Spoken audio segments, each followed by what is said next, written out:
आज ओडिशा और पश्चिम बंगाल के लोगों को वंदे भारत ट्रेन का उपहार मिल रहा है। वंदे भारत ट्रेन आधुनिक भारत और आकांक्षी भारतीय दोनों का प्रतीक बन रही है। आज जब वंदे भारत एक स्थान से दूसरे स्थान पर यात्रा करती है, गुजरती है, तो उसमें भारत की गति दिखाई देती है और भारत की प्रगति भी दिखाई देती है। अब बंगाल और ओडिशा में वंदे भारत की ये गति और प्रगति दस्तक देने जा रही है।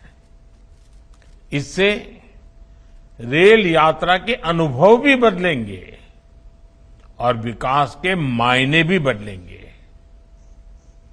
अब कोलकाता से दर्शन के लिए पुरी जाना हो या पुरी से किसी काम के लिए कोलकाता जाना हो, ये यात्रा केवल 6.5 घंटे की रह जाएगी। इससे समय भी बचेगा, व्यापार और कारोबार भी बढ़ेगा और युवाओं के लिए नए अवसर भी तैयार होंगे। मैं ओडिशा और पश्चिम बंगाल के लोगों को इसके लिए बहुत बहुत बधाई देता हूं। साथियों, जब भी किसी को अपने परिवार के साथ कहीं दूर यात्रा पर जाना होता है तो रेल ही उसकी सबसे पहली पसंद होती है, उसकी प्राथमिकता होती है। आज ओडिशा के रेल डेवलपमेंट के लिए और भी कई बड़े कार्य हुए हैं। पुरी और कटक रेलवे स्टेशनों के आधुनिकीकरण का शिलान्यास हो, रेल लाइनों के दोहरीकरण का काम हो, या ओडिशा में रेलवे लाइन के 100% विद्युतीकरण के लक्ष्य की प्राप्ति हो, मैं इन सभी के लिए ओडिशा के लोगों को बहुत बहुत बधाई देता हूं। साथियों, ये समय आजादी के अमृत काल का समय है। भारत की एकता को और मजबूत करने का समय है।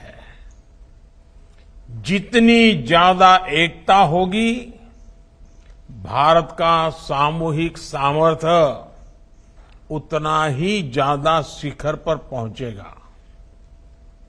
ये वंदे भारत ट्रेनें इस भावना का भी प्रतिबिंब है। इस अमृत काल में वंदे भारत ट्रेनें विकास का इंजन भी बन रही हैं और एक भारत श्रेष्ठ भारत की भावना को भी आगे बढ़ा रही है। भारतीय रेलवे सबको जोड़ती है, एक सूत्र में पिरोती है। वंदे भारत ट्रेन भी अपनी इसी परिपाटी पर चलते हुए आगे बढ़ेगी। ये वंदे भारत बंगाल और ओडिशा के बीच, हावड़ा और पुरी के बीच जो आध्यात्मिक और सांस्कृतिक संबंध है, उन्हें और मजबूत करेगी। आज देश के अलग अलग राज्यों में ऐसी ही करीब 15 वंदे भारत ट्रेनें चल रही हैं। ये आधुनिक ट्रेनें देश की अर्थव्यवस्था को भी रफ्तार दे रही हैं।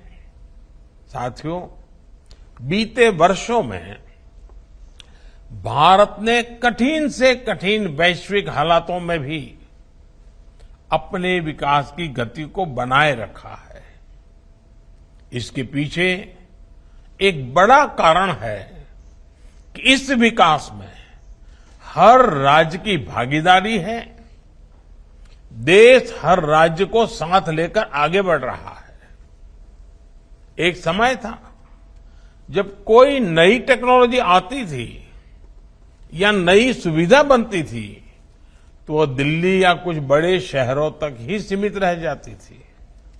लेकिन आज का भारत इस पुरानी सोच को पीछे छोड़कर आगे बढ़ रहा है। आज का नया भारत टेक्नोलॉजी भी खुद बना रहा है और नई सुविधाओं को तेजी से देश के कोने कोने में पहुंचा रहा है। ये वंदे भारत ट्रेन भारत ने अपने बलबूते ही बनाई है। आज भारत अपने बलबूते ही 5G टेक्नोलॉजी डेवलप करके उसे देश के दूर सुदूर क्षेत्रों में ले जा रहा है। भारत ने कोरोना जैसी महामारी की स्वदेशी वैक्सीन तैयार करके भी दुनिया को चौंका दिया था। और इन सब प्रयासों में समान बात यह है कि ये सारी सुविधाएं किसी एक शहर या एक राज्य तक सीमित ही नहीं रही, बल्कि सबके पास पहुंची, तेजी से पहुंची। हमारी ये वंदे भारत ट्रेनें भी अब उत्तर से लेकर दक्षिण तक, पूरब से लेकर पश्चिम तक देश के हर किनारे को स्पर्श करती है। भाइयों और बहनों, सबका साथ सबका विकास की इस नीति का सबसे बड़ा लाभ आज देश के उन राज्यों को हो रहा है जो विकास की दौड़ में पीछे छूट गए थे। पिछले 8-9 वर्षों में ओडिशा में रेल परियोजनाओं के बजट में काफी वृद्धि की गई है। 2014 के पहले 10 वर्षों में यहां हर वर्ष औसतन 20 किलोमीटर के आसपास ही रेल लाइनें बिछाई जाती थी, जबकि साल 2022-23 में यानी सिर्फ एक साल में ही यहां 120 किलोमीटर के आसपास नई रेल लाइनें बिछाई गई हैं। 2014 के पहले 10 वर्षों में यहां ओडिशा में 20 किलोमीटर से भी कम लाइनों का दोहरीकरण होता था। पिछले साल ये आंकड़ा भी बढ़कर 300 किलोमीटर के आसपास पहुंच गया है।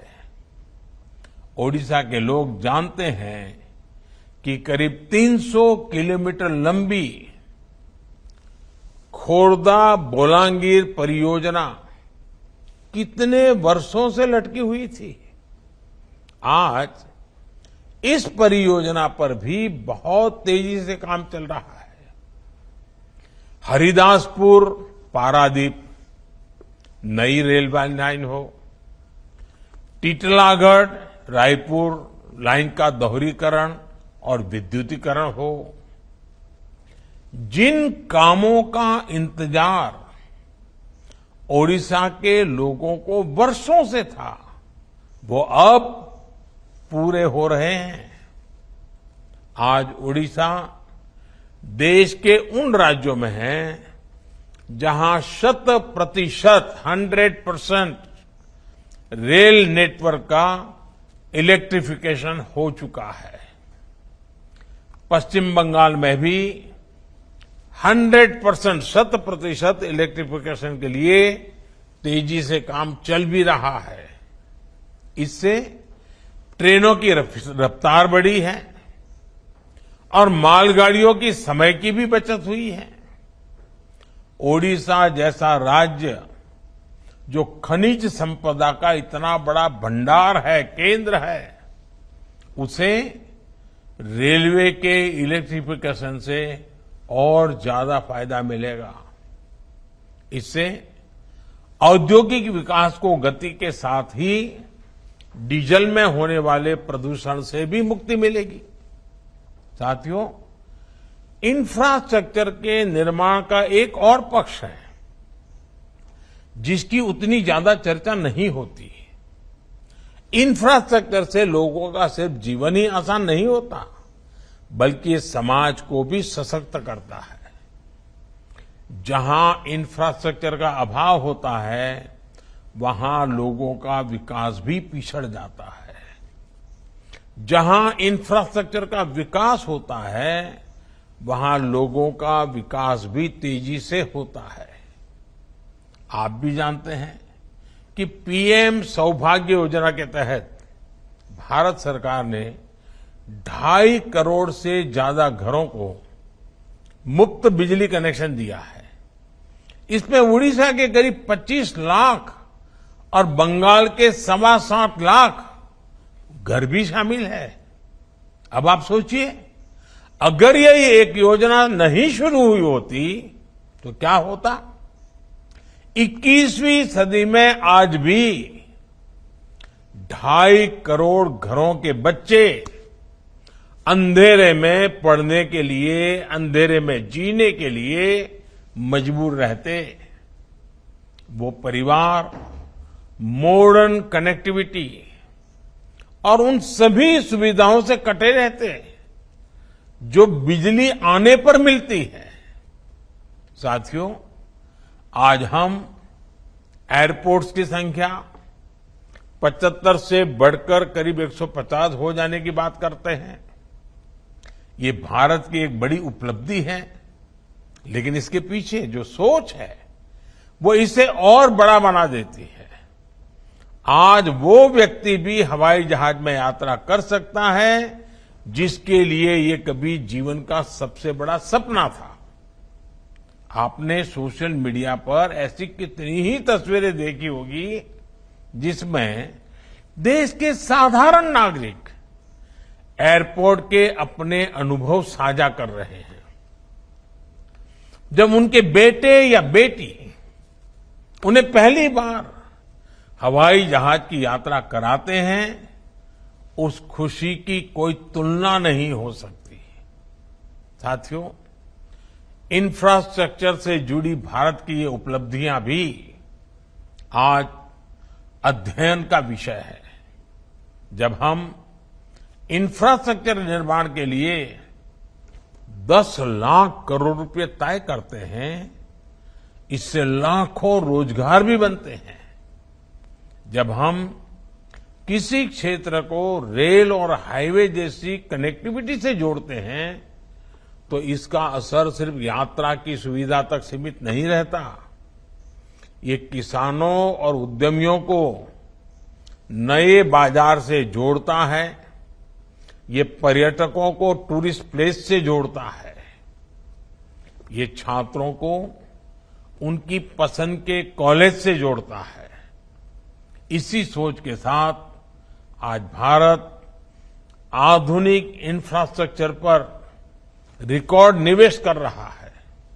साथियों, आज देश जन सेवा ही प्रभु सेवा की सांस्कृतिक सोच से आगे बढ़ रहा है। हमारी आध्यात्मिक व्यवस्था ने सदियों से इस विचार को पोषित किया है। पुरी जैसे तीर्थ, जगन्नाथ मंदिर जैसे पवित्र स्थान इसके केंद्र रहे हैं। भगवान जगन्नाथ के महाप्रसाद से सदियों से कितने ही गरीबों को भोजन मिलता रहा है। इसी भावना के साथ आज देश प्रधानमंत्री गरीब कल्याण योजना चला रहा है। 80 करोड़ लोगों को मुफ्त राशन दे रहा है। आज किसी गरीब को इलाज की जरूरत होती है तो आयुष्मान कार्ड के जरिए 5 लाख तक मुफ्त इलाज उसे मिलता है। करोड़ों गरीबों को प्रधानमंत्री आवास योजना के तहत पक्के मकान मिले हैं।